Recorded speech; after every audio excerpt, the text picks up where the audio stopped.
तो चलो बच्चों शुरू करें फिर। देखो पहली चीज तो हम लोग एनसीईआरटी में से ही पढ़ने वाले हैं। अब एनसीईआरटी में से जब पढ़ेंगे तो आप लोगों को पता है कि वेल स्ट्रक्चर्ड नहीं होता एनसीईआरटी में। जैसे हम अगर अदर रेफरेंस बुक पे देखें तो उसमें तो पॉइंट्स बने होते हैं, हेडिंग्स होती है, बुलेटेड पॉइंट्स होते हैं। अब एनसीईआरटी में तो पैराग्राफ देखने को मिलेगा। तो जब पैराग्राफ देखने को मिलेगा तो फिर ऐसे मत हो जाना, क्योंकि अकाउंटेंसी में तो फिर भी प्रैक्टिकल होता है ना, थोड़ा मन लग जाता है उसमें, इधर उधर के अकाउंट्स देख लिए और वो सारी चीजें बातें कर ली। लेकिन देखो थ्योरी वाले सब्जेक्ट में थोड़ा सा आपको पेशेंस रखने की जरूरत होगी कि ये क्या चीज है और क्या नहीं। और हमें एक एक लाइन इसलिए पढ़नी पड़ेगी क्योंकि ना अभी आपको मैं दिखाऊंगी कि एक एक वर्ड कई बार ऐसा होता है जिससे एमसीक्यू बन जाता है, जिसका मीनिंग उन्होंने खुद एनसीईआरटी में नहीं लिखा होता, लेकिन वहां से क्वेश्चंस पूछ लिए जाते हैं। ठीक है, तो मैं आप लोगों को यहाँ पे जो जो मेन वर्ड होगा वो लिखवा दूंगी साथ साथ, और उसको हम लोग अंडरलाइन भी करते हुए चलेंगे। ठीक है, तो एक एक लाइन पढ़नी है मेरे साथ आप लोगों को, सोना नहीं है भाई बीच में। ठीक है, जहां सोने लगोगे बता देना, फिर मैं तुम्हें चुटकुला सुना दूंगी अगर मुझे उस टाइम याद आएगा तो। ठीक है ना, चलो देखो। तो सबसे पहला एक इंट्रोडक्टरी पार्ट दे रखा है that money is commonly accepted as a medium of exchange, कि मनी को यूज किया जाता है as a medium of exchange किसी भी इकोनॉमी के अंदर which consists of only one individual, there cannot be any exchange of commodity and hence there is no role of money। देखो अगर किसी इकोनॉमी में सिर्फ एक ही बंदा है, सिर्फ एक ही पर्सन है, तो क्या कुछ एक्सचेंज करना पड़ता या कोई मनी का रोल आता? नहीं, मनी का रोल इसलिए आया क्योंकि हम बहुत सारे इंडिविजुअल्स हैं, हम सभी इंडिविजुअल्स की अपनी अलग अलग तरीके की डिमांड है। आपको कुछ चाहिए, आपको कुछ चाहिए, आपको कुछ चाहिए, मुझे कुछ और चाहिए, हम सभी को अलग अलग अपने वांट्स को सेटिस्फाई करना है, और इसीलिए हमारे सामने बहुत सारे ऑप्शंस हैं। अब उन ऑप्शंस को खरीदने के लिए, उन ऑप्शंस के साथ एक्सचेंज करने के लिए हमें पैसों की जरूरत होती है। Even if there is more than one individual, but these individuals do not take part in market transaction। Example, family living on an isolated island. वो कह रहा है अगर मान लो कोई एक फैमिली किसी आइसोलेटेड आइलैंड यानी कि एक टापू पे रहती है, money has no function for them. Money का कोई फंक्शन नहीं होगा क्योंकि वो एक ऐसे टापू पे रहती है जहां पर कुछ है ही नहीं, वो तो बस जंगल वंगल है, अपना वहीं से खाते पीते वहीं पे वैसे ही रह रहे हैं। ठीक है, However, as soon as there is more than one economic agent who engage themselves in transaction through the market, money becomes an important instrument for facilitating these exchange। क्योंकि इकोनॉमिक एजेंट्स आए, सो रहा पुलिया से, क्योंकि इकोनॉमिक एजेंट्स आए, economic activity start हुई, market transaction start हुई, तब जाकर ही मनी का रोल शुरू हुआ। Economic exchanges without the mediation of money are refer to as a barter exchange. अब देखो हमने बार्टर एक्सचेंज पढ़ा है, लेकिन थोड़ी सी आपने देखा लैंग्वेज थोड़ी सी अलग हो गई है। यहां लिखा उन्होंने economic exchange without the mediation of money refers to as barter exchange. उन्होंने कहा बार्टर एक्सचेंज क्या होता है? जहां पर मनी का इन्वॉल्वमेंट, मनी का इन्वॉल्वमेंट नहीं होता, जहां पर सामान से सामान को बदला जाता है, उसे बार्टर एक्सचेंज कहते हैं। और they presume that rather improbable double coincidence of want. ये वाला वर्ड याद है आपको?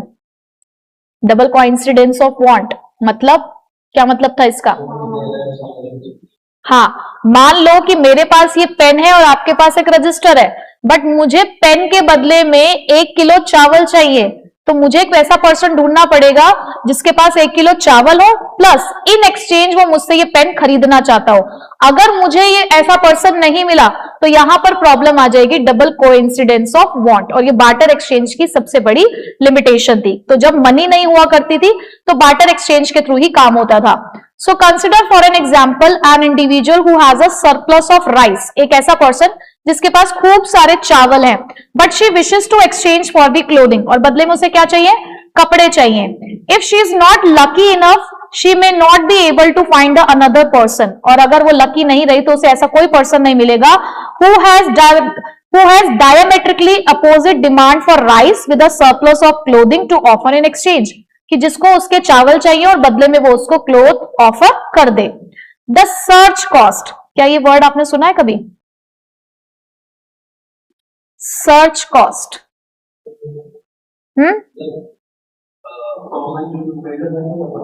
नहीं, सर्च कॉस्ट क्या होती है? मतलब ये वर्ड जब हम 12th में पढ़ रहे थे तब था, जब हमने 12th वाला मनी एंड बैंकिंग पढ़ा, क्या उसमें पढ़ा आप लोगों ने सर्च कॉस्ट? मैंने कभी नोट्स में भी लिखवाया आपको सर्च कॉस्ट? हाँ नहीं, यहां है। अब सर्च कॉस्ट का मतलब क्या होता है कि जैसे उसको अब कपड़े चाहिए अपने चावल के बदले में, तो कहीं ना कहीं उसको समय लग रहा है, टाइम लग रहा है, कहीं ना कहीं उसके एफर्ट्स लग रहे हैं, तो और कहीं ना कहीं आप कह सकते हो कि एक टेंशन वाला माहौल है कि जब तक नहीं मिलेंगे तब तक सेटिस्फाई नहीं होंगे, तो इसे बोलते हैं सर्च कॉस्ट। ठीक है, तो अगर आप लोगों के पास रजिस्टर है तो उस रजिस्टर में जरा सर्च कॉस्ट की डेफिनेशन लिख लो, मैं लिखवा रही हूं कि सर्च कॉस्ट क्या है। ठीक है, तो ऑनलाइन वाले बच्चे भी लिखेंगे, it refers to the time, effort and money spent in finding a suitable person for exchange in a barter exchange. It refers to the time, effort and money spent in finding a suitable person for exchange in a barter exchange. ठीक है, इतना लिख लिया। अब इसी के साथ एक लाइन और ऐड कर देना, money reduces this cost by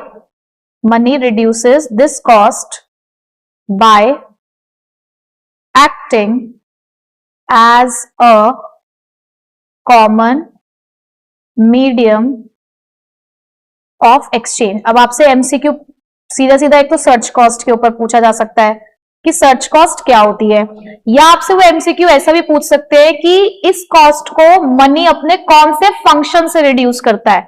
भाई आपने बहुत सारे फंक्शंस पढ़े हैं ना मनी के, तो मनी का वो कौन सा फंक्शन है जिसकी हेल्प से ये जो कॉस्ट है, कौन से वाले कॉस्ट की हम बात कर रहे हैं, सर्च कॉस्ट है, इसको रिड्यूस किया जा सकता है। तो आपका आंसर क्या रहेगा, चारों, वहां पर आपको मनी के सारे फंक्शन दे रखे होंगे, आपको कौन से पे टिक लगाना होगा, मीडियम ऑफ एक्सचेंज। ठीक है, समझ आ गए यहां तक। चलो तो आगे पढ़ते हैं। द सर्च कॉस्ट में become the prohibitive as the number of individual increases, so to smoothen the transaction an intermediate good is necessary which is acceptable to both the parties and such a good is called money।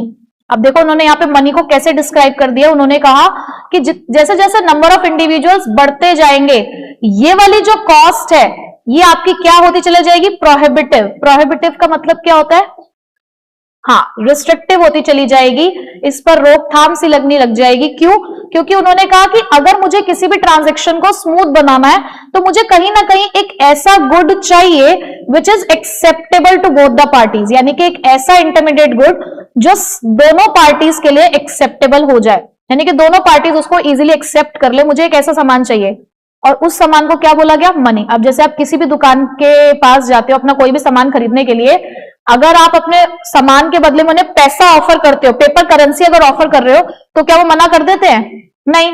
But अगर वहीं पे आप उन्हें ये बोलो कि भाई देखो आपने जो हमें पेंसिल दी है ना, उस पेंसिल के बदले में मेरे पास ये लिप बाम है, ये ले लो, तो वो सामने वाले की मर्जी है, वो उसे एक्सेप्ट कर भी सकता है और नहीं भी एक्सेप्ट कर सकता। बट अगर आप उसी के बदले में, पेन के बदले में आप उसे कहोगे कि लो 20 रुपए ले लो, तो वो उसको मना नहीं करेगा। तो मनी ये होती है जिसको दोनों पार्टीज एक्सेप्ट कर ले इजीली। ठीक है, the individual can sell their produces for money and use this money to purchase the commodity they need through facilitation of exchange is considered to be the principal role of money। तो facility basically ये जो आपको provide की जा रही है यही हमारे मनी का फंक्शन है। It serve other purposes as well. तो बेसिकली इस पूरे पैराग्राफ में फिलहाल मनी के कौन से फंक्शन को हाईलाइट किया गया है, कौन सा फंक्शन आपको यहां पर देखने को मिला है, हाँ, पूरा पैराग्राफ मीडियम ऑफ एक्सचेंज को हाईलाइट करता है बार बार। ठीक है, अलग अलग तरीके से। चलो अब उन्होंने फंक्शन ऑफ मनी स्टार्ट कर दिया है। So the first and foremost role of money that is it act as a medium of exchange, जो हमने अभी ऊपर पढ़ लिया है। तो barter exchange become extremely difficult in a large economy because of the high cost people would have to incur looking for suitable person to exchange their surpluses। उन्होंने ये बोला कि अपने सामान के बदले में दूसरे बंदे से सामान को बदलने के लिए हमें बहुत ज्यादा कॉस्ट इनकर करनी पड़ रही है। अब यहां जब वो कॉस्ट की बात कर रहे हैं तो आपको पता है ना कि कौन से कॉस्ट की बात कर रहे हैं। ठीक है, यहां कौन से कॉस्ट की बात हो रही है, सर्च कॉस्ट की बात हो रही है। ठीक है, अब आगे लिखा है अब दूसरा फीचर आया, दूसरा फंक्शन आया सॉरी, मनी का, unit of account. Money also act as a convenient unit of account. The value of all the goods and services can be expressed in monetary term. क्या आपके पास कोई भी ऐसा सामान है जिसको आप मनी की टर्म्स में कन्वर्ट नहीं कर सकते हो? आज के टाइम पे हम हर चीज मनी की टर्म्स में कन्वर्ट कर सकते हैं। So when we say that the value of a wrist watch is 500, अगर हम ये कह रहे हैं कि एक रिस्ट वॉच की वैल्यू 500 रुपए है, we mean that wrist watch can be exchange for 500 units of money. अगर मान लो हम एक यूनिट के हिसाब से अगर उसको देखें तो 500 यूनिट के बदले में एक रिस्ट वॉच आपको मिल जाएगी। So where a unit of money is rupee in this case. हम यहां पर क्या कह रहे हैं बेसिकली कि 1 यूनिट फिलहाल किसके बराबर है? 1 रुपी के बराबर है। ठीक है, so if the price of pencil is ₹2, अब उन्होंने कहा कि मान लो कोई एक पेंसिल है, अगर वो 2 रुपए की है, and that of a pen is ₹10, और एक पेन हमारे पास 10 रुपए का है। एक पेन कितने का है हमारे पास? 10 रुपए का है। तो क्या हम उसकी रिलेटिव प्राइस कैलकुलेट कर सकते हैं? अब एक और टर्म आया है, ये आपको कैलकुलेट करने के लिए आ सकता है, एक छोटा सा न्यूमेरिकल, रिलेटिव प्राइस निकालना। रिलेटिव प्राइस का मतलब क्या है? एक प्रोडक्ट की प्राइस से दूसरे प्रोडक्ट की प्राइस को बेसिकली कंपेयर किया जा रहा है कि उसके रिलेशन में वो कितनी यूनिट्स ऑफ मनी के लिए इस्तेमाल किया जा सकता है। तो उन्होंने क्या बोला कि with respect to the pencil a pen is worth 10 divided by 2 5 pencil. समझ आ रही है आपको ये बात? मेरे पास 10 रुपए है, उस 10 रुपए से अगर मुझे पेन खरीदना होगा तो मैं एक ही पेन खरीद पाऊंगी, यानी कि वो 10 रुपए की परचेजिंग पावर पेन के लिए कितनी है? सिर्फ एक यूनिट। लेकिन वही 10 रुपए की परचेजिंग पावर पेंसिल के लिए कितनी है? पेंसिल कितने की है? पेंसिल तो 2 रुपए की है ना सिर्फ, तो 5 यूनिट ना। पेंसिल कितनी खरीदी जा सकती है उसे 10 रुपए से? 5। लेकिन पेन कितने खरीदे जा सकते हैं? 1। ये उसकी रिलेटिव वैल्यू है। तो रिलेटिव यूनिट क्या हुई पेंसिल की पेन के कंपैरिजन में? 5। ठीक है, ये आपने कैसे फाइंड आउट किया?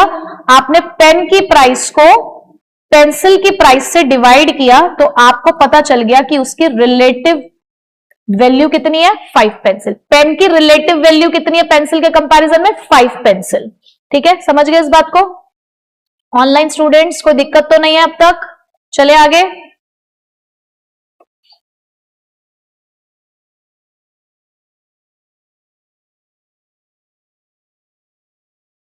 ठीक है, उसके बाद है the same notion can be use to calculate the value of money itself. अब आप मनी के लिए भी इस चीज को कैलकुलेट कर सकते हो with respect to other commodities.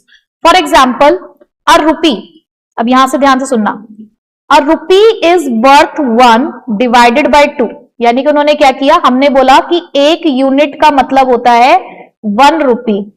ठीक है, अब अगर मैं पेंसिल के केस में देखूं तो पेंसिल कितने रुपए का है? पेंसिल कितने रुपए की है? 2 रुपए की।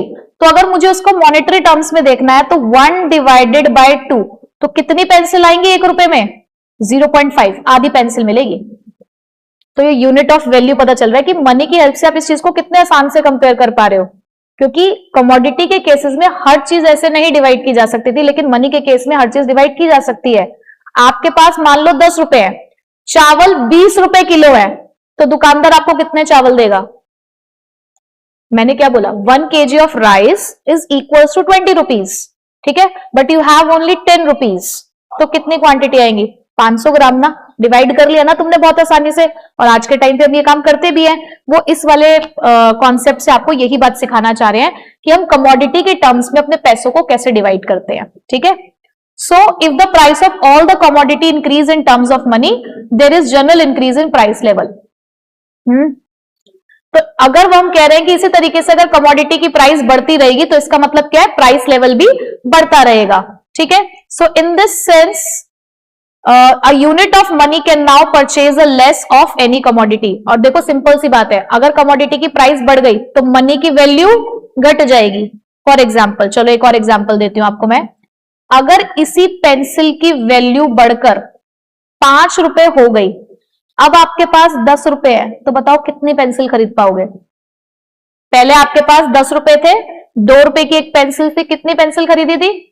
5। आज 10 रुपए है, पेंसिल की प्राइस 5 रुपए है, 2। तो इसका मतलब वैल्यू ऑफ मनी डिक्रीज हो गई है।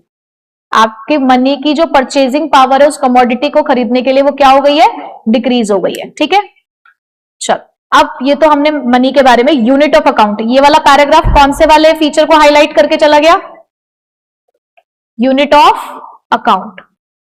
ठीक है, नेक्स्ट, अब barter system has other deficiencies as well, लेकिन बार्टर सिस्टम में कुछ और भी डेफिशिएंसीज थी। It is difficult to carry forward one's wealth under the barter exchange. हम यहां पर किसी की वेल्थ को कैरी फॉरवर्ड नहीं कर सकते, कैरी फॉरवर्ड नहीं कर सकते मतलब कैरी फॉरवर्ड से वो क्या समझाना चाह रहे हैं, आगे तक के लिए नहीं रख सकते, अपनी वेल्थ को आगे तक के लिए नहीं रख सकते। मनी के कौन से फंक्शन को रिफ्लेक्ट करता है, हाँ, स्टोर ऑफ वैल्यू। ठीक है, suppose you have endowment of rice, endowment of rice मतलब आपके पास बहुत सारे चावल है, which you do not wish to consume today entirely, आज नहीं कंज्यूम करने, बना के रख दिया, आज कंज्यूम नहीं करने। You may regard this stock of surplus rice as an asset, तो आप उसे अपना एक एसेट मान रहे हो, मतलब मान लो कच्चे चावल ही है, which you may wish to consume और even sell off for acquiring other commodity at some future date. आपने सोचा कि अभी तो हमें कंज्यूम नहीं करने, काम करते हैं इसको संभाल के रख देते हैं स्टॉक में, या तो हम कभी फ्यूचर में इसको कंज्यूम करेंगे या इसको बेच देंगे ताकि हमें कोई दूसरी कमोडिटी मिल जाए। But rice is a perishable item and can not be stored beyond a certain period, लेकिन बहुत ज्यादा समय तक आप उसको स्टोर करके नहीं रख पाओगे। Also holding the stock of rice requires a lot of space, और कहीं ना कहीं अगर आप उसको स्टोर करके भी रख रहे हो तो आपको जगह की भी जरूरत पड़ेगी। You may have to spend a considerable time and resource looking for the people with a demand of rice when you wish to exchange the stock for buying other commodity, और कहीं ना कहीं आपको ऐसे फिर से वही बात आ गई कि आपको लोगों को ढूंढना पड़ेगा जो आपको आपके राइस के बदले में वो सामान दे दे जो आपको चाहिए। So this problem can be solved if you sell your price for money, तो अगर हमारे पास मनी होती तो हमारी ये प्रॉब्लम सॉल्व हो जाती, because money is not perishable and its storage cost also considerable lower। अपने घर की तिजोरी में तुम मुझसे 1 करोड़ रुपए भी रखवा लो, मुझे कोई दिक्कत नहीं है, कोई स्टोरेज कॉस्ट मुझे बियर नहीं करनी। लेकिन वहीं पे अगर मेरे पास, मैंने खेती बाड़ी करती हूँ और 100 क्विंटल्स ऑफ राइस है अगर मेरे पास, तो उसको स्टोर करने की मेरे को कॉस्ट बियर करनी पड़ेगी। पर वहीं पे 1 करोड़ रुपए की गड्डियां रखने के लिए मुझे खास कोई कॉस्ट यहां पर बियर नहीं करनी पड़ेगी। तो वो यही कह रहे हैं कि यहां पर स्टोरेज कॉस्ट जो होती है आपके मनी की वो बहुत कम होती है। It is also acceptable to anyone and any point of time, और चाहे उन पैसों को आप आज इस्तेमाल कर रहे हो, कल इस्तेमाल कर रहे हो, परसों इस्तेमाल कर रहे हो, except the case of demonetization, उसको सभी लोग क्या करेंगे, एक्सेप्ट करेंगे। So money act as a store of value. तो देखो यहां से वो वाला हमारा फीचर निकल ही आया कि मनी किस तरीके से काम कर रही है यहाँ पर, स्टोर ऑफ वैल्यू की तरह, because wealth can be stored in the form of money for the future use, तो आप उसे फ्यूचर यूज के लिए इस्तेमाल कर सकते हैं। However to perform this function well, the value of money must be sufficiently stable. बस हाँ, ये ध्यान रखना कि मनी की वैल्यू स्टेबल रहे। अ राइजिंग प्राइस लेवल में Erode the purchasing power of money, क्योंकि अगर आपके देश में लगातार महंगाई होती रहेगी, ये क्या कह रहे हैं ये वाली लाइन, कि अगर लगातार आपके देश में महंगाई होती रहेगी ना, तो आपका पैसे की जो वैल्यू है, देखो पैसे की वैल्यू इसलिए नहीं खत्म हो जाएगी कि वो पुराना हो गया है या खराब हो गया, पैसों की वैल्यू यहां पे इसलिए खत्म हो रही है क्योंकि उस वैल्यू की परचेजिंग पावर खत्म हो रही है उस मनी की। ठीक है, so it may be noted that any asset other than money can also act as store of value. Sorry, उन्होंने बोला कि आप मनी को ना एज एन एसेट भी स्टोर कर सकते हो, जैसे मैंने आपको पहले ही बताया था जब हम पढ़ रहे थे चैप्टर, कि आप गोल्ड की फॉर्म में, लैंडेड प्रॉपर्टी की फॉर्म में, हाउस की फॉर्म में, इवन बॉन्ड्स की फॉर्म में भी आप अपने पैसों को क्या कर सकते हो, स्टोर करके रख सकते हो। ठीक है, अब एक बहुत बढ़िया वर्ड आएगा भी आगे, देखना जरा। However, they may not be easily convertible to other commodities। कई बार ऐसा होता है कि अदर कमोडिटीज में हम इसको कन्वर्ट नहीं कर पाते, जिनकी यूनिवर्सल एप्लीकेबिलिटी, एक्सेप्टेबिलिटी नहीं होती। ठीक है, some countries made an attempt to move towards an economy which use less of cash and more of digital transaction। बहुत सारी कंट्रीज ने अपनी इकोनॉमी को एक कैशलेस इकोनॉमी बनाने की कोशिश करी, जहां पर कैश का यूज कम और डिजिटल पेमेंट्स का यूज ज्यादा होने लगा। अब कैशलेस इकोनॉमी क्या होती है भाई, हाँ, which describe an economic state whereby financial transactions are not concerned with money in the form of physical banknotes or coins, but rather than transfer of digital information through usually an economic representation of money between the transacting parties.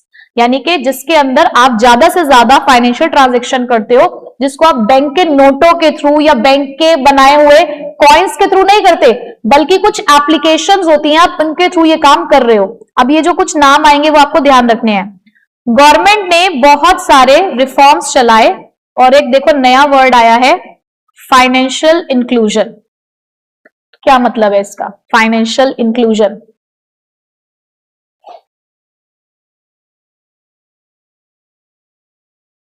सुना है कभी? Financial inclusion आप लोगों ने word? Financial inclusion का मतलब होता है कि जितने भी सेक्शन है हमारी सोसाइटी में, उन सभी का एक्सेस हो सभी फाइनेंशियल सर्विसेज के लिए। मतलब कि देश और दुनिया में जितने भी लोग हैं, चाहे वो कहीं पर भी रहते हो, सभी लोगों के पास, चाहे इलेक्ट्रॉनिकली चाहे फिजिकल मोड में, सभी के पास फाइनेंशियल सर्विसेज पहुंचे, उसे बोलते हैं फाइनेंशियल इंक्लूजन। ठीक है, अब इसको भी लिख लो जरा एक बार, ये वर्ड लिख लो पहले फाइनेंशियल इंक्लूजन, और इसकी डेफिनेशन लिख लो। मैं कहां लिखूं बताओ? मैं यहां लिख देती हूं।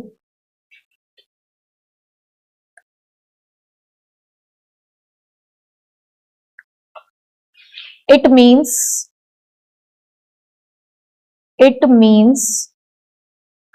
Providing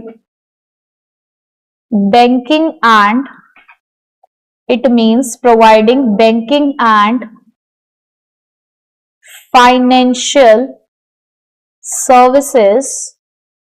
It means providing banking and financial services to all section of society. To all section of society.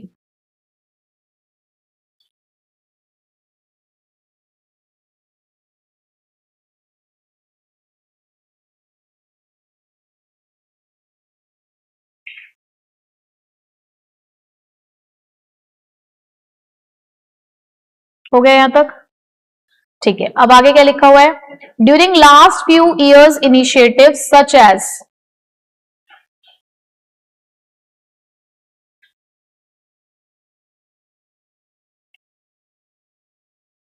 वत्सल यहां पे बात सिर्फ ये नहीं हो रही है कि पुअर पीपल को लोन्स प्रोवाइड करना लो रेट ऑफ इंटरेस्ट पे।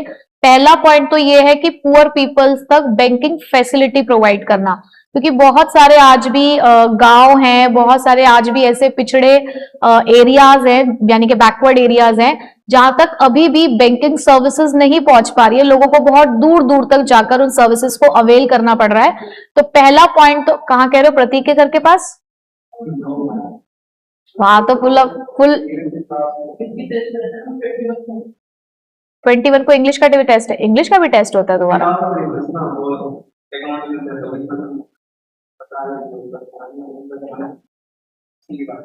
अच्छा ठीक है, तो मेन पॉइंट ये है कि पहले तो उन तक फाइनेंशियल सर्विसेज पहुंचानी है। ठीक है, चलो आगे देखो। अब आगे भी कुछ वर्ड्स आएंगे जो आपको नाम याद रखने हैं। So during the last few years initiative such as, कौन कौन से इनिशिएटिव्स लिए गए इस काम को करने के लिए?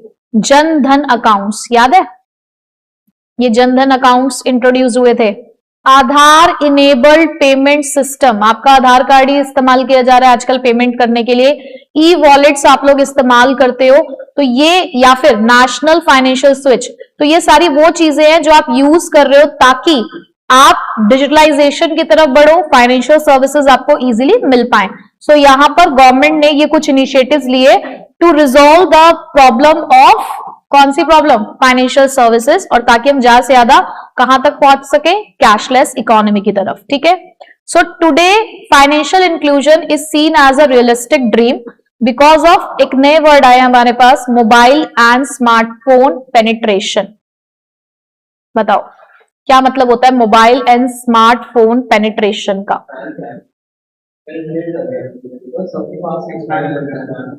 कितने परसेंटेज ऑफ लोग हैं जो मोबाइल और स्मार्टफोन का इस्तेमाल कर रहे हैं बेसिकली। ठीक है, तो इसको भी लिखना चाहेंगे आप या नहीं? बोलो। नहीं पता है सबको? अगर पता है तो वेल एंड गुड, नहीं पता है तो आप लिख सकते हो एक बार अपने आप से भी कि क्या होता है मोबाइल एंड स्मार्टफोन पेनिट्रेशन, मतलब कितनी वाइडली लोगों का एक्सेस है इस फैसिलिटी के लिए भी, कितने लोग उसको इस्तेमाल कर पा रहे हैं। अब देखो मोबाइल फोन का तो मतलब है कि सिर्फ चाहे आपके पास किसी भी तरीके का मोबाइल फोन है, चाहे उसके अंदर इंटरनेट फैसिलिटी है या नहीं, वो होता है मोबाइल पेनिट्रेशन। लेकिन जब बात होगी स्मार्टफोन पेनिट्रेशन की तो उसके अंदर इंटरनेट एक्सेस होना चाहिए। ठीक है, तो कितने लोग ऐसे हैं, तो यहां पर एक डेटा कलेक्ट किया जाता है कि कितने लोग ऐसे हैं जो सिर्फ मोबाइल फोन इस्तेमाल कर रहे हैं, क्योंकि आजकल हमारे पास सिर्फ मोबाइल फोन से भी बैंकिंग सर्विसेज प्रोवाइड की जाती है। ऐसा नहीं है कि अगर आपके पास इंटरनेट फैसिलिटी नहीं है तो आप अपनी बैंकिंग सर्विस अवेल नहीं कर सकते, ऐसा नहीं है, आप कर सकते हो। उसमें थोड़े से वो कोड वर्ड यूज करने पड़ते हैं, जैसे कि बैंक अपना मोबाइल फोन का बैलेंस चेक करने के लिए भी एक कोड होता है ना हमारे पास, यूएसएसडी कोड कहते हैं उन्हें, सुना है कभी? क्लास 11th में पढ़ाई नहीं करी थी तुमने बिजनेस सर्विस वाले चैप्टर की? अरे इंटरनेट सर्विस नहीं है हमारे पास हमारे मोबाइल फोन में, तो ऐप कहां से आएगी? यूएसएसडी कोड होता है वो, ठीक है। हाँ, तो कोड नंबर से भी ये काम आपका हो जाता है। और अगर दूसरी स्टडी की जा रही है कि ऐसे कितने लोग हैं जो स्मार्टफोन यूज करते हैं, स्मार्टफोन मतलब जिनके पास इंटरनेट एक्सेस है, ठीक है, समझ गए यहां तक? अब आया नया topic, demand for money and supply of money. क्या हमने ये टॉपिक अपने चैप्टर में कवर किया था? डिमांड फॉर मनी, हाँ, क्या पढ़ा था, चलो बताओ।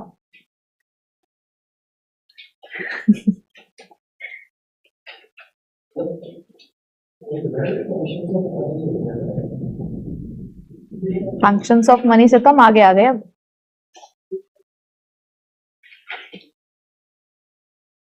देखो जरा, डिमांड फॉर मनी का मतलब क्या होता है? सिंपल है, वैसे तो हम इसके नाम से भी जज कर सकते हैं, ऐसी कोई बहुत बड़ी वाली बात तो नहीं है। The demand for money tells us that what makes people desire a certain amount of money. मतलब ये बेसिकली ये शो करता है कि लोग कितना पैसा अपने हाथ में रखना चाहते हैं। भाई मेरे पास 100 करोड़ रुपए है मेरे पास, उसमें से कितना पैसा मैं अपने हाथ में रखना चाहती हूं, उसे हम लोग क्या बोलेंगे? Demand for money. Since money is required to conduct the transaction, अब क्योंकि जो पैसा है हमें भाई चाहिए क्योंकि हमें ट्रांजेक्शन करनी होती है, the value of transaction will determine the money people will want to keep. तो कितनी वैल्यू ऑफ ट्रांजेक्शन आपको चाहिए, अपने वैल्यू ऑफ मनी बेसिकली चाहिए या पैसा चाहिए, कितना पैसा लोगों को रखना पड़ेगा अपने हाथ में अपनी ट्रांजेक्शन को करने के लिए, वो डिमांड फॉर मनी वाले कॉन्सेप्ट से पता चलता है। The larger is the quantum of transaction, अभी मैं इसको थोड़ा स्ट्रक्चर्ड फॉर्म में आपको लिखवा दूंगी। The larger is the quantum of transaction to be made, the larger is the quantity of money divided. Demand for money कुछ फैक्टर्स पे डिपेंड करती है। अगर मैं इसको थोड़ा सा आपको लिखवा दूं तो एक चीज मेरे साथ आप लिख लें जरा, फैक्टर्स अफेक्टिंग, नाम लिख लेना बस, factors affecting demand for money, factors affecting demand for money. तो सबसे पहला फैक्टर आप लोग यहां पे लिखेंगे volume of transaction, volume of transaction. दूसरा फैक्टर आप लिखेंगे यहां पर इनकम। तीसरा फैक्टर आप लोग लिखेंगे यहां पर रेट ऑफ इंटरेस्ट। अब इनके ब्रैकेट में ना बस लिख कर रख लेना, फिर थोड़ी देर बाद आपको पता चल जाएगा कि ऐसा मैंने आपसे क्यों लिखवाया। यहां लिख लो डायरेक्टली रिलेटेड, इनकम में लिख लो डायरेक्ट रिलेशनशिप, और रेट ऑफ इंटरेस्ट में लिख लो इनवर्स रिलेशनशिप।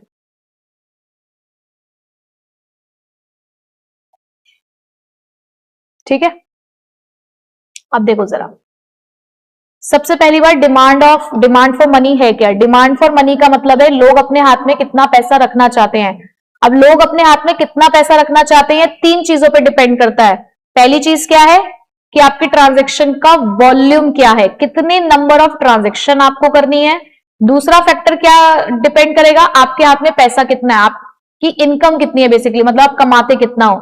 तीसरा, मार्केट रेट ऑफ इंटरेस्ट क्या चल रहा है, ये उस पर डिपेंड करता है। ठीक है, तो देखो जो पहला पॉइंट उन्होंने ये बताया क्वांटम ऑफ ट्रांजैक्शन, वो वॉल्यूम ऑफ ट्रांजैक्शन को रिफ्लेक्ट कर रहा है कि अगर आपकी वॉल्यूम ऑफ ट्रांजैक्शन ज्यादा है, अगर आपको ज्यादा ट्रांजैक्शन करने होते हैं, जैसे कि हमारे प्रतीक जी हैं, आपको पता है कितने जगहों पर घूम कर आए थे प्रतीक जी आप?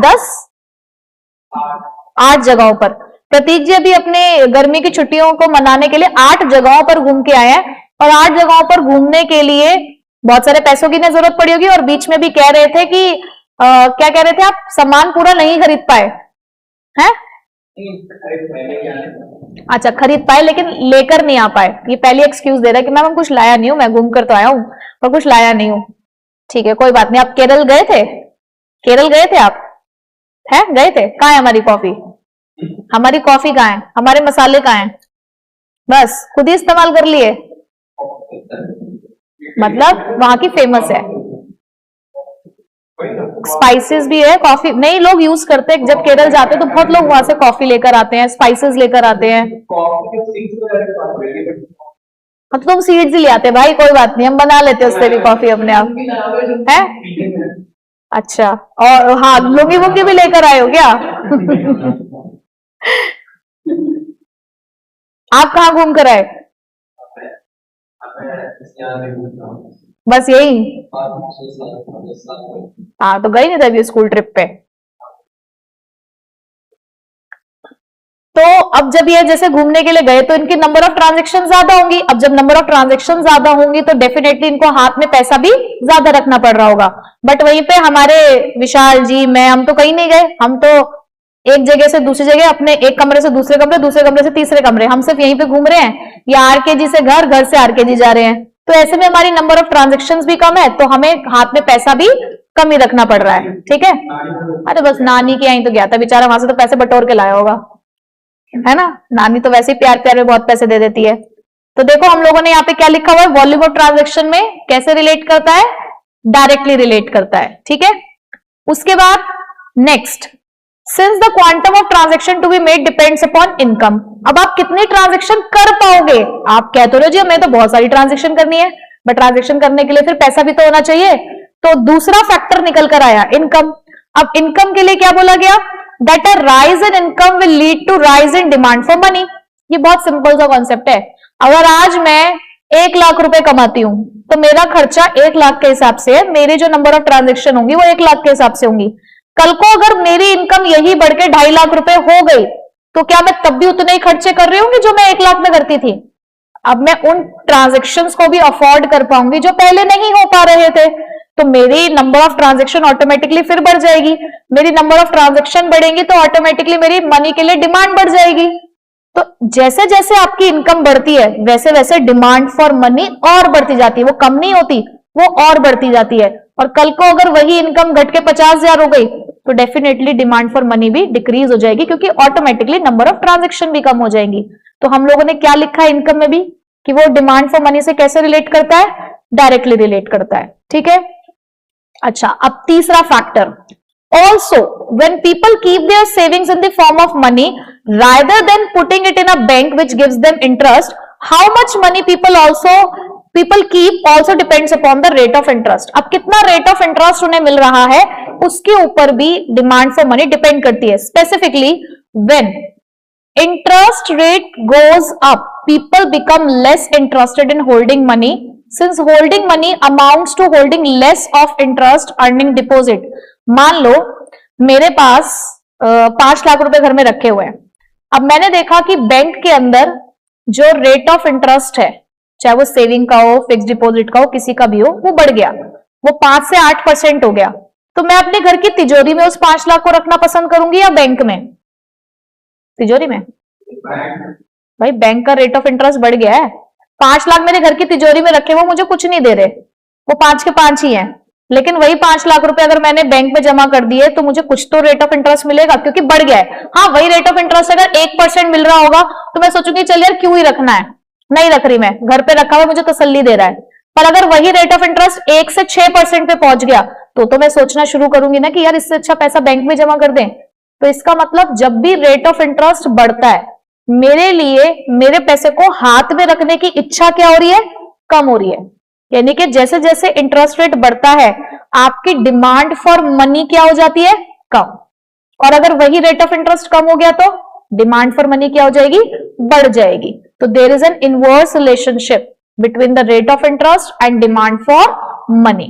ठीक है, समझ गए कॉन्सेप्ट सारा क्या क्या था ये। चलो अब डिमांड फॉर मनी तो हो गया क्लियर, अब आ जाओ सप्लाई ऑफ मनी की तरफ। अब सप्लाई ऑफ मनी थोड़ा सा आपने कवर किया है अपने क्लास 12th वाले सिलेबस में। तो उन्होंने बोला कि मॉडर्न इकोनॉमी के अंदर डिमांड तो हम लोग रिप्रेजेंट कर रहे हैं, सप्लाई को कौन रिप्रेजेंट करते हैं, याद करो थोड़ा सा, सप्लायर ऑफ मनी कौन कौन है, commercial bank, central bank, supplier. कौन देता है तुम्हें पैसा, तुम्हारे हाथ में आ कहां से रहा है भाई, हाँ गवर्नमेंट दे रही है, या कमर्शियल बैंक दे रहे हैं या फिर सेंट्रल बैंक दे रहे हैं। ठीक है, so in modern economy money comprises the cash and bank deposit. तो मॉडर्न इकोनॉमी के अंदर जो आप बात कर रहे हो यहां पर मनी की, तो उसमें कैश या बैंक डिपॉजिट की हम लोग बात कर रहे हैं। Depending upon what types of bank deposits are being included, कौन सी बैंक डिपॉजिट है वो बात एक अलग हो जाती है। There are created by the system comprising two types of institutions. तो मेनली हम दो इंस्टीट्यूशंस की यहां पर बात कर रहे हैं, एक का नाम है central bank of the economy और एक का नाम है कमर्शियल बैंक। सेंट्रल बैंक क्या होता है, apex bank, the supreme authority in our banking system. हमारे पूरे मॉनेटरी सिस्टम के अंदर सबसे ज्यादा पावर जिसके हाथों में है वो हमारा सेंट्रल बैंक होता है। हर कंट्री का अपना एक सेंट्रल बैंक होता है, और हमारे कंट्री के सेंट्रल बैंक की बात करें तो उसका नाम क्या है भाई, आरबीआई। आरबीआई की फुल फॉर्म क्या है, रिजर्व बैंक ऑफ इंडिया। ठीक है, और दूसरे होते हैं हमारे कमर्शियल बैंक जिसके साथ हम नॉर्मल पब्लिक डील करती है, यानी कि हम आम जनता जिसके साथ डील करती है वो कौन से वाले बैंक्स होते हैं, कमर्शियल बैंक। वो पब्लिक भी हो सकते हैं, वो प्राइवेट भी हो सकते हैं। तो central bank is very important institution in our modern economy. Almost every country has one central bank. India got its central bank, ये नाम, ये आपको डेट याद रखनी है। इंडिया को उसका सेंट्रल बैंक कौन से ईयर में मिला था, 1935, याद रखेंगे। ठीक है, and it's name is reserve bank of India, और उसका नाम क्या है, रिजर्व बैंक ऑफ इंडिया। तो 1935 लिख लो, आरबीआई एस्टैब्लिश्ड इन 1935।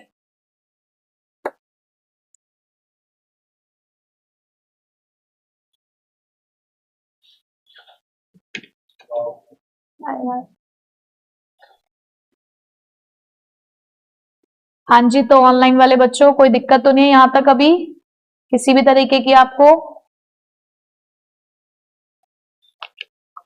सब समझ आ रहा है।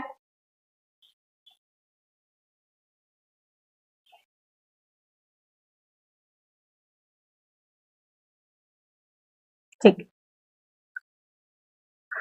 तो अब ये जो पैराग्राफ है बेसिकली थोड़े थोड़े आपको सेंट्रल बैंक के फंक्शंस के बारे में याद दिलाएगा।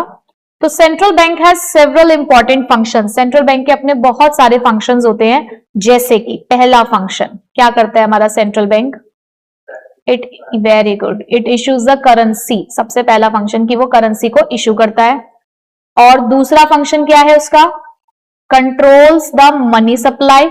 हमारे देश में मनी की सप्लाई को कंट्रोल करता है, हमारे देश में मनी की सप्लाई को कंट्रोल करता है अपने अलग अलग मेथड से, चाहे वो बैंक रेट है, रेपो रेट है, रिवर्स रेपो रेट है, या उसकी लीगल रिजर्व रेशो है। अलग अलग मेथड से वो हमारी इकोनॉमी के अंदर क्या करता है, मनी सप्लाई को कंट्रोल करता है।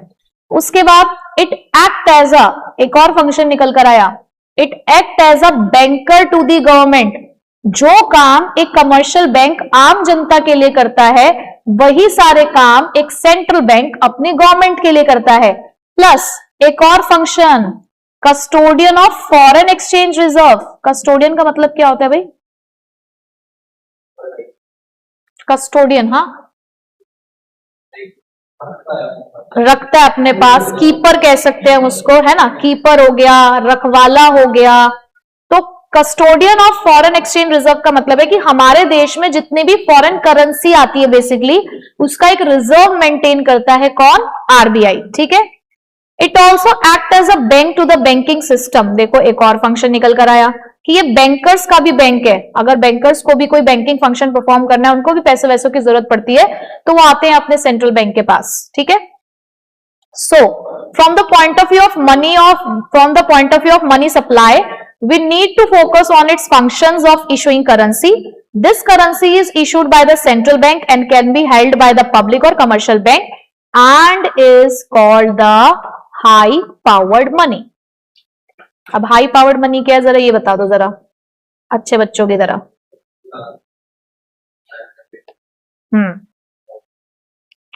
जितना भी पैसा सेंट्रल बैंक यूज करता है,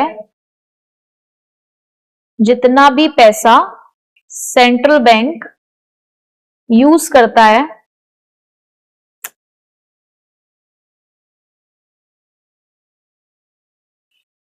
ये कौन सी वाली मनी है जिसे हमारा सेंट्रल बैंक ही यूज करता है। हाई पावर्ड का मतलब ही यही है कि हमारे यहां पर बैंकिंग अथॉरिटी, बैंकिंग सिस्टम के अंदर हाई पावर अथॉरिटी कौन सी है? Central bank. तो जो भी पैसा सेंट्रल बैंक के थ्रू इस्तेमाल किया जा रहा है वही हाई पावर्ड मनी है। अब इनके लेकिन दो नाम और है, वो दो नाम और आपको याद रखने हैं कि हाई पावर्ड मनी को ही रिजर्व मनी कहते हैं और मॉनेटरी बेस कहते हैं। तो आप लिख लो अपने अपने रजिस्टर में, high powered money is also known as reserve money and monetary base.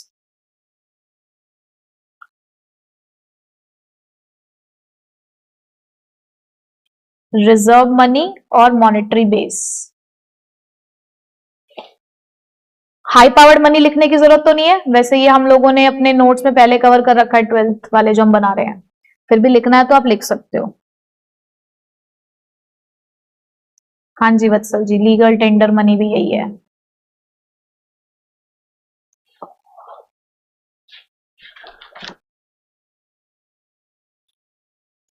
हो गया भाई यहां तक पक्का। अब यही मनी हमारे कमर्शियल बैंक को मदद करती है क्रेडिट क्रिएट करने में, ठीक है। अब आते हैं कमर्शियल बैंक्स पे। अब कमर्शियल बैंक्स क्या है? Commercial banks are the other type of institution. अब ये हमारे कुछ अदर टाइप ऑफ इंस्टीट्यूशंस हैं which are part of the money creating system of the economy. देखो भाई यहां वर्ड लिखा हुआ है मनी क्रिएटिंग सिस्टम। ये हमारी इकोनॉमी के कौन से वाले सिस्टम का पार्ट है? जहां मनी को क्रिएट किया जाता है।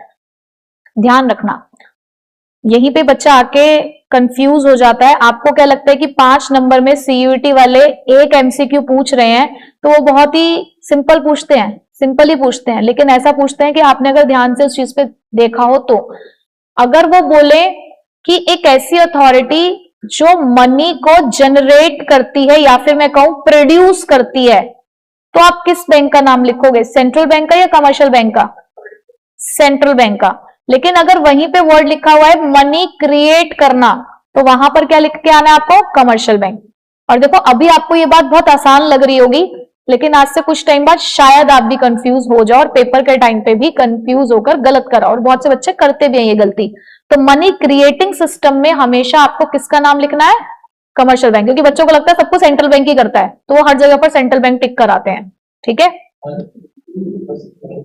मनी क्रिएट का मतलब वही पैसे से पैसे को कमाना। जैसे हमने क्रेडिट क्रिएशन पढ़ा है ना, क्रेडिट क्रिएशन, मनी क्रिएशन, 100 रुपए को 1000 रुपए की तरह कैसे इस्तेमाल किया जा रहा है, वो सब हमें कमर्शियल बैंक सिखाता है। So in the following section we look at the commercial bank system in detail. तो इसमें आपको यही समझाया जाएगा। They accept deposit from the public and lend out. वो क्या करते हैं? पब्लिक से डिपॉजिट एक्सेप्ट करते हैं और उसी आम जनता को उन्हीं का पैसा देते हैं लोन की फॉर्म में। The interest rate paid by the bank to the depositor is lower than the rate charge from the borrowers. अब ये बात तो सही है भाई, वो भी तो बिजनेस कर रहे हैं, तो बिजनेस का रूल है कि हमें तो प्रॉफिट कमाना है। तो उन्होंने क्या बात बोली कि जो हमारा जो बोरोइंग रेट होता है, बोरोइंग रेट का मतलब क्या है कि ये हमारी पब्लिक है और ये हमारा बैंक है। पब्लिक ने बैंक में डिपॉजिट करी, तो एक तरीके से यहां बोरोवर कौन है? पब्लिक या बैंक? बैंक है ना, ये तो डिपॉजिटर हो गया, ये बोरोवर हो गया। तो मान लो उसके डिपॉजिट पर वो उन्हें 2% का रेट ऑफ इंटरेस्ट दे रहा है, बट इसी बैंक ने कल को जब आम जनता को लोन दिया, इसी डिपॉजिट का इस्तेमाल किया लोन देने के लिए, तो वो इसी पैसों के ऊपर 10% का रेट ऑफ इंटरेस्ट चार्ज कर रही है। तो फायदा हो रहा है या नहीं हो रहा? उसको हो रहा है ना। कितने का फायदा हो रहा है? लगभग 8% का। और ये 8% ही तो कमर्शियल बैंक्स का प्रॉफिट है, और इस प्रॉफिट को हम अपने इकोनॉमिक टर्म्स में क्या बोलते हैं? स्प्रेड। ये तो याद होगा आपको, हमने पढ़ा भी था स्प्रेड के बारे में। तो देखो यही लिखा हुआ है, they accept deposits from the public and lend out the part of these deposit to those who want to borrow the interest rate paid by the bank to the depositor. कि जो भी पैसा एक बैंक पे कर रहा है depositor को, वो is lower than the rate, वो कम होता है किससे? The rate which is charge from the borrowers. कि कल को जब आप बोरोवर बन के हमारे पास आओगे लोन लेने के लिए, तब आपसे रेट ऑफ इंटरेस्ट ज्यादा चार्ज किया जाएगा, लेकिन जब आप जमा करने आओगे हमारे पास पैसे, तब आपको rate of interest come offer किया जाएगा। तो difference between these two terms, the difference between these two types of interest rate is called the spread and it is the profit appropriated by the bank। और ये वही profit है जो bank यहां पर बेसिकली कमा रहे होते हैं। ठीक है, अब इस स्टोरी को मैं पढ़ाऊंगी, फिर उसके बाद हम लोग 5 मिनट का ब्रेक लेंगे। ठीक है, तो कह रहे हो मैडम ब्रेक ही दे दो, पूरा ही ब्रेक दे दो। है अब आएगी भाई, थोड़ी थोड़ी तो आएगी, मैं तो फिर भी आपसे बीच बीच में इसलिए बातें बातें कर रही हूँ। तुम्हारी स्टोरी आ रही है अभी इसमें, लाला की स्टोरी आएगी। देखो अभी तुम्हारी स्टोरी आने वाली है। हाँ, संडे का दिन फील कर रहे हो इसलिए भूख भी लग रही है, तो चलो पार्टी वार्टी कर लेते हैं। अभी हमें ओम खिलाएगा पिज्जा। ओम तुम्हारा बर्थडे था ना शायद पीछे, 14 अगस्त को आता है तुम्हारा बर्थडे है? उसी के आसपास मेरा भी आता है, तो दोनों इकट्ठे पार्टी कर लेंगे। ठीक है, चलो पार्टी ओम देगा, लेकिन उसका आता है ना। The process of deposit and loan credit creation by bank is explain below. तो अब यहां पर उन्होंने बेसिकली वो पूरी प्रोसेस समझा रखी है कि क्या है। तो आ जाओ भाई लाला जी, आपकी प्रोसेस आ गई है। चलो भाई लाला जी आ जाओ। पहले चलो थोड़ा सा 2-3 लाइन पढ़ा दूं, फिर बताती हूँ क्या बताया गया उसके अंदर। लिखा है once there was a goldsmith. Goldsmith क्या होता है? सुनार। Once there was a goldsmith named Lala in a village, and in this village people use the gold and the other precious metals in order to buy goods and services। देखना कितना अमीर लोग हैं। उस गांव में जब भी सामान को खरीदना होता था तो लोग गोल्ड का इस्तेमाल करते थे। विशाल तुम तो बहुत ही वेल्दी हो भाई, थोड़ा सा इधर भी दे दो। These metals were acting as a money, क्योंकि उस टाइम पर वो मेटल ही मनी का काम कर रही थी। People in the villages started keeping their gold with Lala for safe keeping। और देखो कितना इन लोगों ने विश्वास बना रखा था विशाल जी ने अपने गांव के लोगों के बीच में, कि इनकी कस्टडी में अपना जो गोल्ड है वो लोग रखवाने के लिए आया करते थे। इन return for keeping their gold Lala issued paper receipts, कि आप अपने गोल्ड रखवाओ, बदले में आपको उसी गोल्ड के इक्विवेलेंट मैं पेपर रिसीट आपको दूंगा, जिसको आप इस्तेमाल कर सकते होगे अगर आपको कोई भी सामान खरीदना होगा तो। ठीक है, सो इन रिटर्न, कहां गए हम, हो गए यार हम तो, हाँ ये रहा। In return for keeping their gold Lala issued paper receipts to the people of the village and charge a small fee from them. कितना नालायक हो भाई, तुम लोगों का गोल्ड भी रख रहे हो और ऊपर से उनसे पैसे भी ले रहे हो। है, सिर्फ पेपर रिसीट देते हो बदले में और पैसा भी ले रहे हो उनसे। Slowly over time the paper receipt issued by Lala began to circulate as money, और इसी ने आगे जाकर एज अ मनी इस्तेमाल होना शुरू कर दिया। This money that instead of giving gold for purchasing wheat, someone would pay for wheat or shoes or any other good by giving the paper receipts issued by the Lala. So the paper receipts starting acting as a money since everyone in the village accepted these as a medium of exchange. तो इसी तरीके से वो paper receipt किस चीज के लिए इस्तेमाल होने लगी? एज अ मनी इस्तेमाल होने लगी। अब सपोज करो, नाउ असली काम तो यहां से शुरू होता है, अब तक तो लाला जी की कहानी थी बस। Let us suppose that Lala had 100 kgs of gold. मान लो लाला जी के पास 100 किलो गोल्ड है, deposited by the different people, जो अलग अलग लोगों ने डिपॉजिट किया, and he had issued receipts corresponding to the 100 kgs of gold. अब देखो लाला की कहानी, लाला कर क्या रहे हैं? लाला जी ने 100 किलो गोल्ड के बदले में एक्सचेंज किया अपने डिपॉजिटर को क्या? Paper receipts. और वो पेपर रिसीट्स कितने की दी है उसने? 100 kgs की। तो पूरी गांव में, इस पूरे गांव में कितनी कीमत की रिसीट्स चल रही हैं? 100 की ना। अब क्या हुआ, उसके आगे की कहानी सुनो। कहां थे हम भाई, हम फिर खो गए। देखो, he had issued corresponding to the 100 kgs of gold। आगे देखो, at this time Ramu comes to लाला, प्रतीक आया लाला के पास, प्रतीक का नाम क्या है, रामू। तो Ramu comes to Lala and asks for a loan of 25 kgs of gold। अब ये कहते हैं, रामू कहता है लाला से कि मुझे 25 किलो गोल्ड चाहिए, ठीक है। Can Lala give the loan, क्या लाला लोन दे पाएगा? हाँ जी लाला, लोन दे पाओगे? पिटाई हो जाएगी, पिटाई। लाला के पास कितना गोल्ड है? लोन कितने का आ रहा है? 25। तो क्या लाला लोन दे सकता है या नहीं, आप इतना बताओ बस मुझे। बिल्कुल दे सकता है। क्यों? अगर कल को वो जो बंदा उसके पास 100 किलो गोल्ड जमा करके गया था, अगर वो आ गया तो अलग अलग लोग देके गए थे। बिल्कुल सही बात है। लाला के पास टोटल 100 केजीज ऑफ गोल्ड है। अब वो ये मानकर चल रहा है कि शायद अगर लोग लेने के लिए भी आए तो सब थोड़ी आ जाएंगे एक ही दिन में लेने के लिए, तो वो लोन दे सकता है, ठीक है। तो Lala the 100 kgs of gold with him already has claimants, however Lala could decide that everyone with gold deposit will not come to withdraw their deposit at the same time। और बेसिकली क्रेडिट क्रिएशन की यही सबसे बड़ी कहानी बनी। इसी assumption के basis पर क्रेडिट क्रिएशन चल रहा है आज तक, कि जितने भी लोग पैसा जमा करा रहे हैं ना, वो सारे के सारे लोग एक ही दिन में अपना पैसा निकालने के लिए नहीं आते, ना तो बैंक में। और लाला जी भी यही मान के चल रहे थे कि जितने भी गोल्ड डिपोजिटर्स हैं मेरे, जितने लोगों ने ये सारा मेरे पास गोल्ड जमा करा रखा है, जरूरी थोड़ी है कि एक ही दिन में ये लोग सारे गोल्ड मांगने के लिए आ जाएंगे। So he may as well give the loan to Ramu and charge him for it. तो उसने कहा मैं तो रामू को भी दे सकता हूं गोल्ड और बदले में उससे पैसे भी चार्ज कर सकता हूं। So if Lala give loan of 25 KGs of gold, Ramu could also पे अली, अब अली है हमारे ओम, with these 20 kgs of gold, and Ali could keep the 25 kgs of gold with Lala in return for the paper receipt। अब आप देखो कहानी कैसे घूमी है। ये हमारे लाला जी हैं, ठीक है। इन लाला जी के पास बहुत सारे लोगों ने मिलकर 100 kgs ऑफ गोल्ड जमा कराया। अब यही 100 kgs of gold 100 kgs of paper receipts के बराबर एज अ मनी पूरे गांव में सर्कुलेट हो रहा है। अब क्या हुआ, कोई एक और बंदा जिसका नाम है रामू, वो रामू इसके पास पहुंचा कि मुझे आप लोन दे दो 25 किलो गोल्ड का। ये लोन मांगने के लिए आ रहा था, तो इसने 25 किलो गोल्ड इसको दे दिया। अब इस रामू ने भी आगे किसी अली को ये गोल्ड देना था। अब यही गोल्ड किसके पास चला गया? अली के पास चला गया। और अब पता अली ने भी क्या किया? अली भी वापस चला गया किसके पास?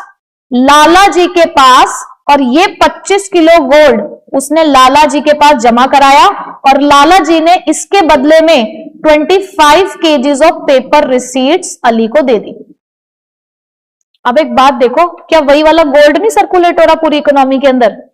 उसी 100 किलो में से 25 किलो गोल्ड निकला था और वो घूम फिर के लाला जी के पास फिर से आ गया। लेकिन उस 100 किलो गोल्ड की मदद से लाला जी ने मनी कितनी सर्कुलेट कर ली? 100 पहले करी और 25 अब कर ली, यानी कि 125। तो 100 किलो गोल्ड 125 किलो गोल्ड के बराबर इस्तेमाल हो रहा है एज अ मनी पूरी इकोनॉमी के अंदर। तो यहां पर क्या मनी का क्रिएशन नहीं हुआ? हुआ ना।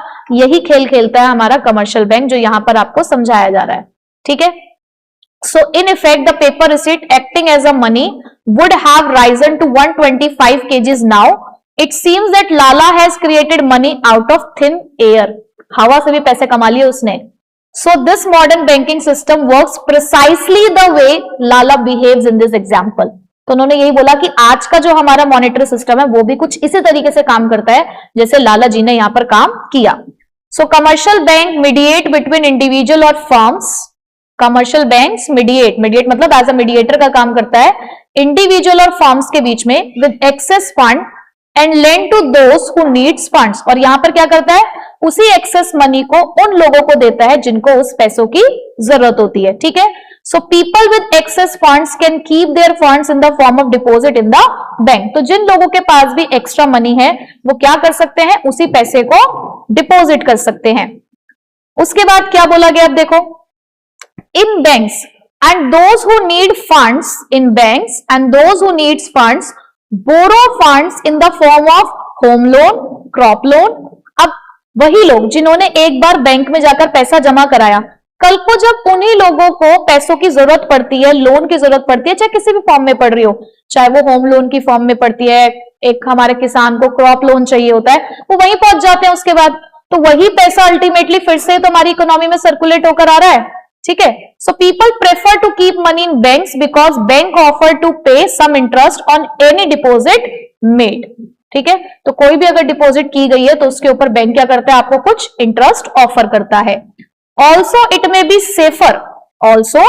B safer to keep the excess fund in a bank, और कई हद तक ये आपके लिए सेफ भी है कि आप अपने पैसे को किस में डिपॉजिट कर रहे हो, बैंक में डिपॉजिट करते हो।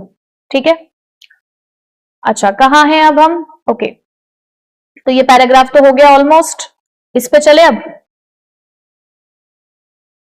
अच्छा एक चीज और है यहां पर जो हमें पढ़नी चाहिए इसके अंदर, just as people in the example also prefer to keep their gold safe with Lala instead of keeping it at home, कि जैसे लोगों ने क्या किया था कि हमारा पैसा सिक्योर रहे, हमारा गोल्ड सिक्योर है, वो उसको लाला जी के पास जमा करके गए थे, ऐसे हम लोग भी तो सोचते हैं ना कि भाई हमारा पैसा सेफ रहे। So in the modern context given cheques, debit card, how demand deposits make transaction more convenient and safer. तो आज के टाइम पे हम लोग भी चेक का इस्तेमाल करते हैं, डेबिट कार्ड का इस्तेमाल करते हैं, डिमांड डिपॉजिट्स का यूज करते हैं ताकि हमारा पैसा सेफ रहे, even when they don't earn any interest. क्या चेक देने से हम कोई इंटरेस्ट अर्न कर पा रहे हैं? नहीं, बट तब भी हम इसको प्रेफर करते हैं। इमेजिन हैविंग टू पे a large amount of cash for purchasing a house. सोचो अगर तुम्हें बहुत सारा पैसा देना पड़ जाए, अगर तुम्हें घर खरीदना है तो तुम कैरी करके लेके जा रहे हो 50 लाख रुपए, तो दिल में बहुत धक-धक होती रहेगी जब तक एक्चुअल में वहां तक पहुंच नहीं जाओगे, दूसरे बंदे के हाथ में पैसे पहुंचा नहीं दोगे, तब तक रास्ते में डर लगता रहेगा। अपने इवन अपने घर के बाहर खड़े होकर भी डर लग रहा होगा कि भाई कहीं ऐसा ना हो कि गड़बड़ हो जाए। ठीक है, so what does bank do with the funds they have deposited with it. तो बैंक क्या ही करता होगा आपके उस पैसे का जो आप उसके पास डिपॉजिट करते होगे। Assuming that not everyone who has deposit the fund with it will ask for their funds back at the same time. तो वो यही मान के चल रहा है, बार बार एक ही बात बोली जा रही है फिलहाल अब इस वाले पैराग्राफ में, कि सभी लोग एक ही दिन में उससे पैसा मांगने के लिए नहीं आएंगे। तो बैंक क्या करता है, आपके उसी पैसे को लोन दे देता है किसी और को जिसको उसकी जरूरत होगी, और बदले में उनसे क्या चार्ज करता है, इंटरेस्ट चार्ज करता है। ठीक है, तो यहां तक क्लियर हो गया। आज जितना पढ़ा उतना समझ आ गया ना। अगर मतलब कुछ कुछ चीजें लगी ना कि थोड़ी सी डिफरेंट है, और एनसीईआरटी पढ़नी चाहिए भाई सीयूईटी के लिए तो जरूर। ठीक है, तो कोई बात नहीं, हम पढ़ाते रहेंगे आपको धीरे धीरे, आपको अलग से मेहनत नहीं करनी पड़ेगी। आप अपने फिलहाल 12th पे फोकस करो, सीयूईटी हमारे साथ थोड़ा थोड़ा हम जो पढ़ रहे हैं वैसे पढ़ते रहो, क्योंकि अकेले एनसीईआरटी आप नहीं पढ़ पाओगे, खुद से एनसीईआरटी पढ़ने बैठोगे तो तुम्हारा दिल नहीं करेगा। तो हम धीरे धीरे करके पूरे साल में अपनी एनसीईआरटी को इस तरीके से ही कवर अप कर लेंगे। ठीक है, और बताइए क्या कह रहे थे आप? क्या होती है? हाँ, रेफरेंस बुक में नहीं होती है। हाँ, तो वो एनसीईआरटी से ही कवर करनी पड़ेगी ना। हमने रिसोर्स एक ही यूज करना है सीयूईटी के लिए, वो एनसीईआरटी है। हाँ, एमसीक्यू के लिए हम करेंगे, एमसीक्यू तो प्रैक्टिस करनी है फिर हमें, वो तो तभी करेंगे। नहीं, बहुत रेयर चांस है, और अगर आ भी गया तो आप लोगों को क्या ही डर है, आप तो पढ़ ही रहे हो। हाँ, आप तो पढ़ते चलो, फिर आ भी जाए तो क्या ही दिक्कत है। अगर वैसे बोर्ड में कभी मतलब बहुत ज्यादा इतना डीप नहीं पूछा गया है, पर अगर उनका दिल कर गया भाई, उनका भी इस साल या कभी कभी कर जाते हैं, एक आधा कोई क्वेश्चन वो भी पूछ लेते हैं, तो आप लोग के पास ये है कि यार ठीक है, आप लोग से तो कोई गलती नहीं होने वाली, आप तो कर लोगे अटेम्प्ट हर क्वेश्चन। क्योंकि देखो वहां पे अलग स्टोरीज भी तो देखो इनकी कैसी कैसी है। क्या रेफरेंस बुक में आपने ऐसी स्टोरीज सुनी है? तो इनकी स्टोरीज भी तो अलग है ना, और उसी स्टोरी को कई बार ये केस बेस्ड क्वेश्चन में डाल देते हैं, तो इसीलिए पढ़ना जरूरी है। और अभी 2-3 पॉइंट्स और आएंगे ऐसे जो आपने नहीं सुने हैं बिल्कुल भी, क्योंकि यहाँ हमें बॉक्सेस भी कवर करने होते हैं, जो बॉक्स दे रखे होते हैं ना, जैसे मैं आपको दिखाऊं, एक सैंपल के लिए दिखा देती हूँ।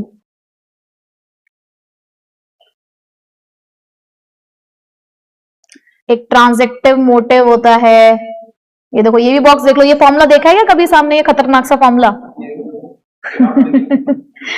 तो ये देखो, ये खतरनाक खतरनाक चीज है, देखो स्पेक्युलेटिव मोटिव है, ये नहीं पढ़ा है आप लोगों ने, ये अभी पढ़ेंगे हम लोग सीयूईटी के अंदर, ट्रांजेक्टिव मोटिव है।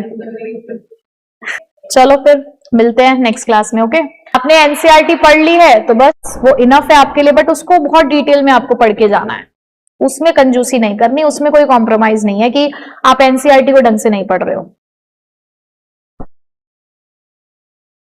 ठीक है, और बताइए। चलो ओके बच्चों, फिर मिलते हैं नेक्स्ट क्लास में। Bye bye, take care.